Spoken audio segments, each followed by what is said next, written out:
The book of Ephesians Chapter 2. And you he made alive, who were dead in trespasses and sins, in which you once walked according to the course of this world, according to the prince of the power of the air, the spirit who now works in the sons of disobedience, among whom also we all once conducted ourselves in the lusts of our flesh, fulfilling the desires of the flesh and of the mind, and were by nature children of wrath, just as the others. But God, who is rich in mercy, because of his great love with which he loved us, even when we were dead in trespasses, made us alive together with Christ. By grace you have been saved, and raised us up together, and made us sit together in the heavenly places in Christ Jesus, that in the ages to come he might show the exceeding riches of his grace and his kindness toward us in Christ Jesus. For by grace you have been saved through faith, and that not of yourselves, it is the gift of God, not of works, lest anyone should boast.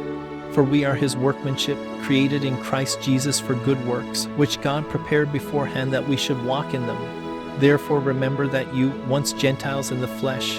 who are called uncircumcision by what is called the circumcision made in the flesh by hands, that at that time you were without Christ, being aliens from the commonwealth of Israel and strangers from the covenants of promise, having no hope and without God in the world. But now in Christ Jesus you who once were far off have been brought near by the blood of Christ.